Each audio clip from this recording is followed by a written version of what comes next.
بسم الله والحمد لله والصلاة والسلام على رسول الله سيدنا محمد بن عبد الله وعلى آله وصحبه ومن والاه. قال المؤلف رحمه الله تعالى ونفعنا به وبعلومه في الدارين آمين.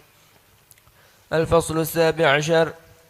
واعلم أنه يقع كثيرا في كلام أهل التصوف نفع الله بهم أنه ينبغي للعبد أن يرضى بما أقامه الله تعالى فيه من الأشياء ولا يطلب الخروج من ذلك بحكم ميل الطبع واتباع هوى النفس، وذلك لأن اختيار الله تعالى لعبده أحسن وأتم من اختيار العبد لنفسه، وتدبيره سبحانه للعبد أجمل وأكمل من تدبيره لنفسه، لأنه سبحانه أعلم وأحكم وألطف وأرحم.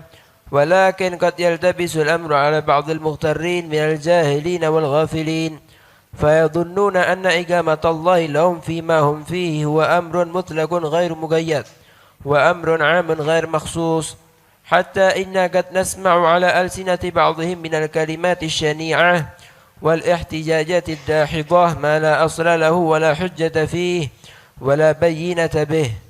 فمن الولاة الظلماء الغشم من يحتج بإقامة الله تعالى له فيما هو عليه من الظلم للعباد والفساد في البلاد، ومن الأغنياء وأبناء الدنيا المتخبطين المخلطين في أخذ الأموال من غير حلها ووضعها في غير حقها من يحتج بمثل ذلك من إقامة الله سبحانه وتعالى له فيما هو فيه، وذلك بهتان عظيم وضلال مبين.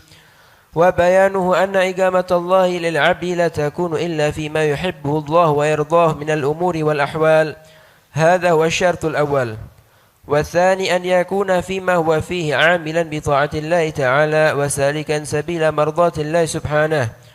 والثالث أن يكون طالبا وراغبا في الترقي إلى ما هو فوق حاله ومقامه من الأحوال والمقامات المرضية ما وجد إلى ذلك سبيلا وطريقا، لا يمنعه من ذلك إلا العجز عنه وعدم التمكن منه، ليس مجرد الكسل والتسويف والميل إلى راحة النفوس وشهوات اتباع.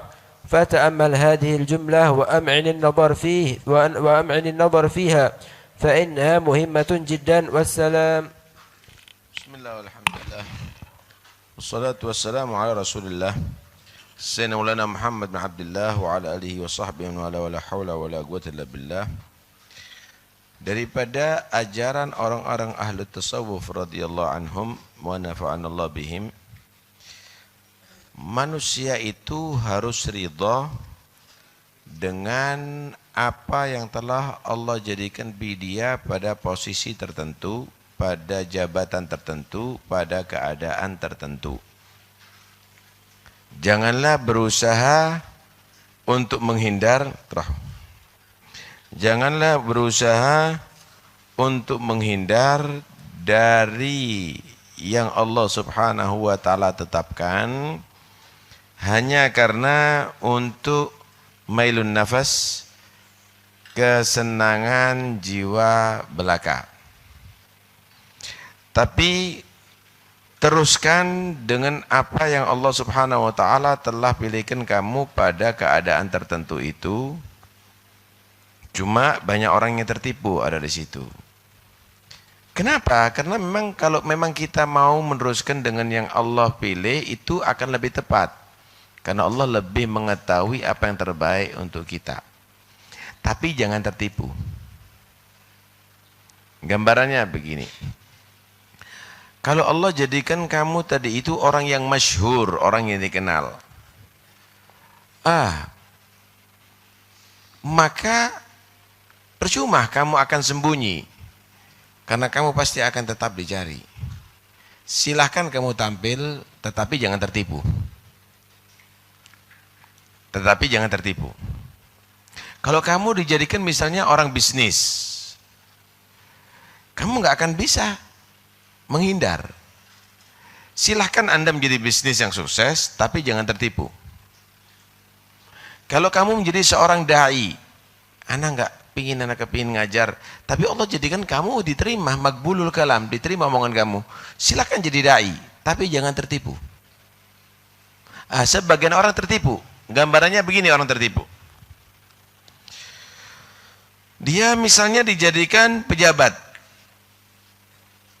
Dia menyangka, ya udah Allah jadikan aku pejabat berarti ya sudah ini yang diridhoi oleh Allah, ini yang dipilih oleh Allah tanpa ada tanpa ada syarat-syarat tertentu. Sehingga semenjak aku jadi pejabat ya terserah aku dong keputusannya. Walaupun itu melakukan kelaliman, kedoliman. Itu adalah tidak benar. Itu adalah orang yang tertipu dengan membawa bukti atau dalil yang demikian itu tidak benar. Misal yang lainnya, dia tadi itu bekerja menjadi orang yang kaya raya, menjadi orang bisnis yang sukses. Dia menyatakan, dah Allah menjadikan aku begini ya berarti sudah ini pilihan Allah. Aku harus tetap bekerja, tapi akhirnya ngawur, panas. Sehingga dia tadi itu misalnya merenten, sehingga tadi itu dia berbohong, sehingga dia tidak punya waktu untuk beribadah kepada Allah Subhanahu wa taala dan seterusnya dan seterusnya. Ini orang tertipu. Silakan kamu melakukan apa yang telah Allah sudah aturkan itu dengan 3 syarat. Iqamatullah subhanahu wa ta'ala lil abad. Allah menjadikan manusia tadi itu pada satu posisi tertentu atau keadaan tertentu, itu ada guyud, ada syarat-syaratnya. Syarat pertama, itu adalah sesuai dengan apa yang Allah ridhai, sesuai dengan apa yang Allah perintahkan atau ajarkan.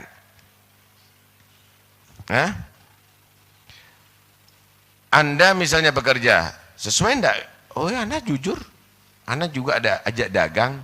Tapi kalau Anda bekerja dengan orang yang rentenir, lah itu tidak sesuai dengan Allah ridhai. Itu tidak benar. Anda menjadi dai, bagus. Ini Allah sudah menjadikan aku seorang dai misalnya, silakan. Tapi kalau Anda dai berpenampilan seperti artis, Anda berbicara di situ dengan omongan yang berbohong, maka itu tidak sesuai dengan yang Allah cintai. Tidak sesuai dengan Allah yang ridhai dan tidak sesuai dengan ajaran Allah Subhanahu wa taala. Silahkan kamu menggunakan apa yang telah Allah jadikan kamu pada posisi tertentu, tapi dengan catatan itu dalam ridha Allah dan sesuai dengan ajaran Allah. Kedua, kamu melakukannya itu demi untuk taat kepada Allah Subhanahu wa taala.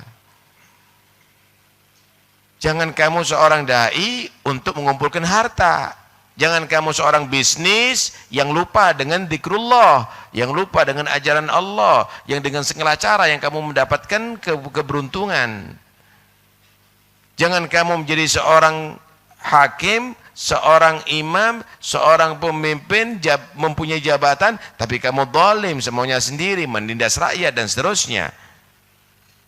Syarat kedua, kamu adalah menjadi orang pelaku taat kepada Allah Subhanahu wa taala.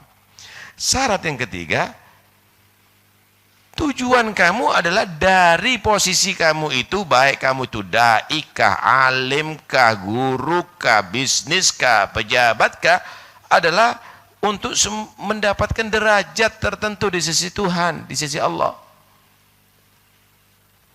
Mendapatkan makam tertentu di sisi Allah Subhanahu wa ta'ala. Sehingga kamu jadikan itu sebagai tangga untuk naik derajat di sisi Allah Subhanahu wa ta'ala. Dan kamu tidak akan malas-malasnya menggunakan posisi kamu, baik kamu menjadi orang yang kaya, baik kamu menjadi seorang ulama, baik kamu menjadi seorang dai, untuk betul-betul mencari satu cita-cita yang tinggi, mendapat derajat di sisi Allah. Tidak mencegah itu kecuali karena nggak mampu. Seorang yang punya kaya, harta, saya nggak mampu, hartaku sudah mau habis, bisnisku akan goyah kalau saya keluarkan dana sekian. Saya seorang dai, saya nggak mampu ke tempat itu. Tapi kalau hanya karena misalnya amplopnya tipis, Anda nggak benar. Anda nggak benar. Anda bukan dai, Anda bisnis ini di sini.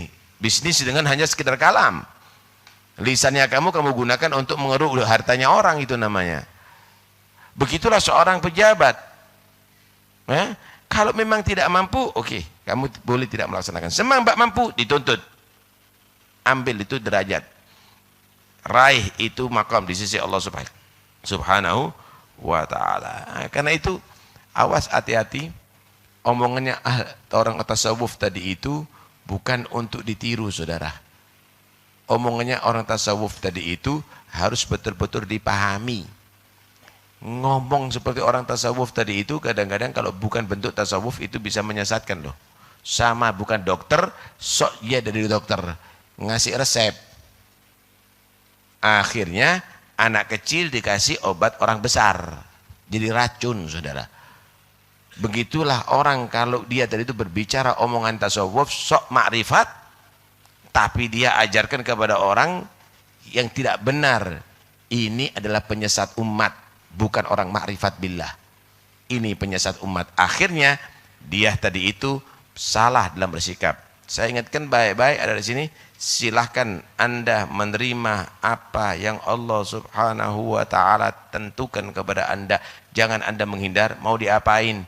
Inti sudah dijadikan orang yang dikenal. Inti mau sembunyi, insya Allah ada di kolong kamar tidur inti. Inti dicari sama orang. Paham ya? Mau apa lagi? Kalau inti sudah memang diangkat jadi pejabat, insya Allah kamu tadi itu mau mengundurkan diri. Tetap kamu akan dipilih sama rakyat. Tetapi gunakan itu semuanya dalam taat kepada Allah.